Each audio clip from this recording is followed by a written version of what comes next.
اسی طریقے سے عیسیٰ علیہ السلام کے زمانے میں علم طبیعت اپنے کمال پر تھا تو ان کو اسی نوعیت کا معجزہ دیا.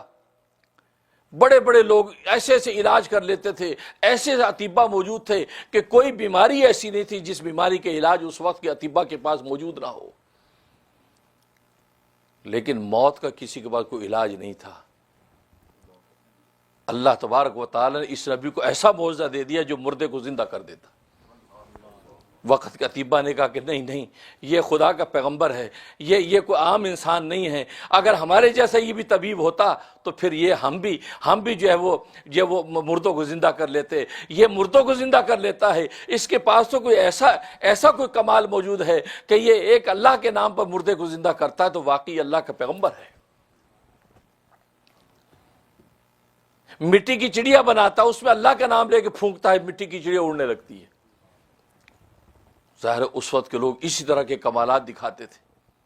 تو عیسیٰ علیہ السلام نے اسی زمانے کے اعتبار سے معجزات دکھائے. اور یہ جو چمگادڑ ہے، چمگادڑ آپ جانتے ہیں بیٹ، یہ چمگادڑ حضرت عیسیٰ علیہ السلام میں پیدا کی ہے. یہ عیسیٰ علیہ السلام کی تخلیق ہے چمگادڑ.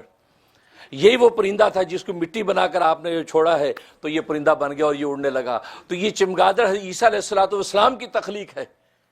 اس لیے اس کے اندر ایک نقص ہے. اس میں نقص کیا ہے؟ نقص یہ کہ اس کو دن کے سویرے میں نظر نہیں آتا. اور یہ اللہ تبارک و تعالی نے تکوینی طور پر اس کے اندر یہ نقص رکھا ہے کہ پتہ چلے کہ ایک ناقص مخلوق کی تخلیق ہے، لہذا ناقص مخلوق کی تخلیق کے اندر ایک ایسا نقص ہے کہ وہ نقص کو وہ مخلوق دور نہیں کر سکی. یہ اس خالق کا ہی کام ہے کہ خالق ایسی مخلوقیں پیدا کرتا ہے جو دن کے سویرے میں دیکھتی ہیں، رات کے اندھیرے میں نہیں دیکھ پاتی ہیں. لیکن یہ عیسیٰ علیہ السلام کی چونکہ تخلیق ہے، یہ ایسی تخلیق ہے کہ یہ دن کے سویرے میں نہیں دیکھ پاتی جبکہ ساری مخلوق دن کے سویرے میں دیکھتی ہے. تو اللہ نے یہ تکوینی طور پہ ایک اس میں نقص رکھا تاکہ پتہ چلے یہ مخلوق کی تخلیق ہے، خالق کی نہیں. تو کہنے کا مقصد ہے کہ اپنے اپنے وقت میں جو کمال تھا اپنے وقت میں نبی کو ویسے ہی معجزہ دیا گیا. تو سرکار دو عالم صلی اللہ علیہ وسلم جب دنیا میں تشریف لائے تو آپ کو بھی اسی اعتبار سے دنیا کے اندر معجزہ دیا گیا کہ اس وقت دنیا کے اندر علم ادب اور علم شعر و ادب اپنے فن اور کمال پر تھا.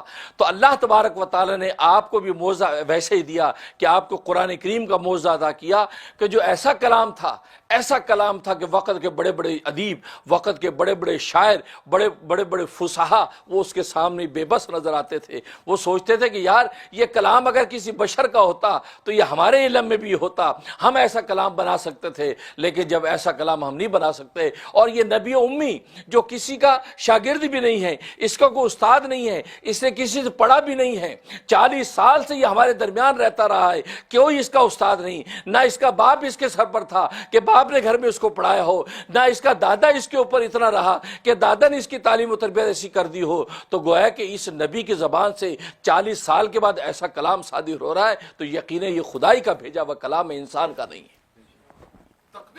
اللہ اکبر، اللہ اکبر. تو حقیقت یہ ہے